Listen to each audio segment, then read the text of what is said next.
Creamy साहब, social media पे जो लिटरेचर शेयर होता है मुख्तलिफ हम देखते हैं कि किताबों के सफ़ात होते हैं या कुछ अबवाब होते हैं या कोई मुकम्मल कुतुब भी मौजूद होती हैं, तो उनकी ऑथेंटिसिटी जो है वो कैसे क्लियर की जा सकती है? जो तो हमारी माखज़ बुक हैं, जो हमारी माखज़ किताबें हैं बेसिक, इस तरह कुरान पाक है या इस तरह सियाह सित्ता है, इस तरह हदीस की जो किताबें हैं, अगर वो रेफरेंस के तौर पे लोग पढ़ते हैं और वो बिल्कुल ठीक है, उसमें कोई ऐसी बात नहीं।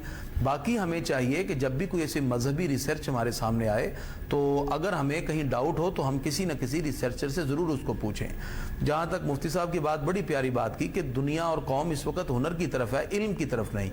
इल्म तो उसे कहते हैं जो मारिफत खुदा अता कर दे, सुभान अल्लाह। इल्म उसे कहते हैं जो बंदे को रब का कुर्ब दे दे। वो इल्म क्या है? जो इंसान को रब से दूर कर दे। अल्लामा कारी ने इल्म की तारीफ लिखी, अल इल्म नूरुन मुक्तबसुम मिन मिशकातिन नबुव्वा। इल्म वो नूर है जो नबूवत के चिराग से लिया जाता है। जब तक ये इल्म हमारे अंदर आएगा, हजरत उमर फारूक रदी अल्लाह अन्हु के पास एक शख्स आया और कहने लगा कि मुझे भी फलां ओहदा अता फरमा दें। आपने फरमाया कि कुरान पढ़ा है? कहा जी नहीं। कहा जी हदीस और तफासीर को जानते? कहा जी नहीं। आपने फरमाया जाओ पहले ये चीज़ें पढ़ के आओ। उन्होंने कुरान पढ़ा और बाकी सारे के सारे जो उसके ज़ैली उन्वानात और मसाइल थे वो सीखे। कुछ अरसे बाद वो सरेरा आपसे जब मुलाकात हुई तो आपने पूछा भी आप आए नहीं ओहदा लेने के लिए? कहा जब से मैंने रसूलुल्लाह सल्लल्लाहु अलैहि वसल्लम के दीन को पढ़ा है, अब मेरे दिल के अंदर उस ओहदे की तलब ही खत्म हो चुकी है। यानी जब हमारे अंदर ऐसे लोग पैदा होंगे जिनके यहाँ ऐसी हवस ना हो, ऐसी लालच और हिर्स ना हो, तो फिर कौमें बना करती हैं। हमारा सबसे बड़ा फुकदान ये है, आज हम जिसे इल्म के नाम पे कहते हैं वो इल्म नहीं है। जिसे आज हम इल्म समझते हैं वो इल्म नहीं है। सही। इल्म जो होता है, आप दुनिया के बहुत से इस्लामी ममालिक में देखें, वहां ग्रेजुएशन की डिग्री उस वक्त मिलती है जब उनका इस्लामी सिलेबस को मुकम्मल किया जाता है। अच्छा, अब यहाँ पे एक और चीज़ भी सामने आती है कि सोशल मीडिया पे लोग अपने पेजेस को मकबूल करने के लिए इस्लाम का नाम इस्तेमाल करते हैं। क्या ये जायज़ है?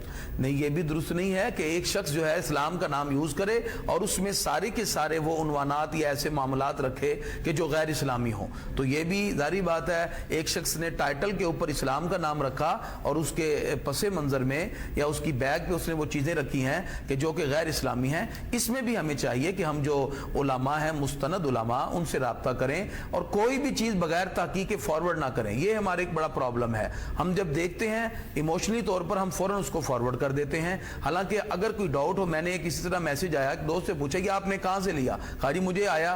मैंने कहा आगे पूछें। वो चलते चलते एंड पे यही पहुंचे कि वो तो एक ऐसे शख्स ने लिखकर नीचे हदीस लिख दिया, हालांकि उसका कोई रेफरेंस नहीं था।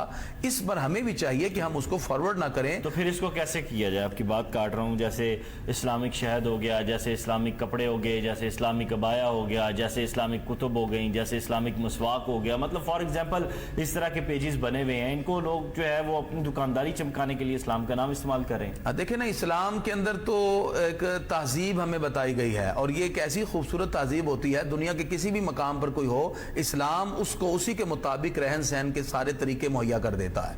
उसको किसी एक मखसूस लिबास से या किसी चंद चीज़ों के साथ मखसूस करके कहना कि बस यही चीज़ इस्लाम में है, तो ये एक आम सा भी सती सा इल्म रखने वाला शख्स भी इतना जानता है। और हमें भी चाहिए हम इन चीज़ों को देख लें कि कुछ लोग अपनी चंद चीज़ों को बेचने के लिए उसको इस्लाम का नाम देकर और फिर उसमें यह तासुर दिया जाता है कि आप इन चीज़ों को खरीदेंगे और इस अंदाज में खरीदेंगे तो फिर ही आप मुसलमान हैं, अदरवाइज ये चीज़ें नहीं। हाँ, अलबत्ता नबी करीम सल्लल्लाहु अलैहि वसल्लम और खुलफाए राशिदीन के बहुत से ऐसे मामूलात हैं, उनको अपनाना भी चाहिए और वो हमारा शियार है, वो इस्लामी मामूलात भी हैं। लेकिन उसको हम इस अंदाज में कि अपने कारोबार को चमकाने के लिए टाइटल लगाएं, ये दुरुस्त नहीं है। हमें चाहिए कि हम ऐसे लोगों की हौसला शिकनी करें और जो इस्लाम की बेसिक वैल्यूज हैं, जो फंडामेंटल बिलीव हैं, जो हमारे इस्लामिक आइडेंटिटीज हैं, उनको अपनाते हुए हम बुनियादी तौर पर इन चीज़ों को आम करने की कोशिश करें।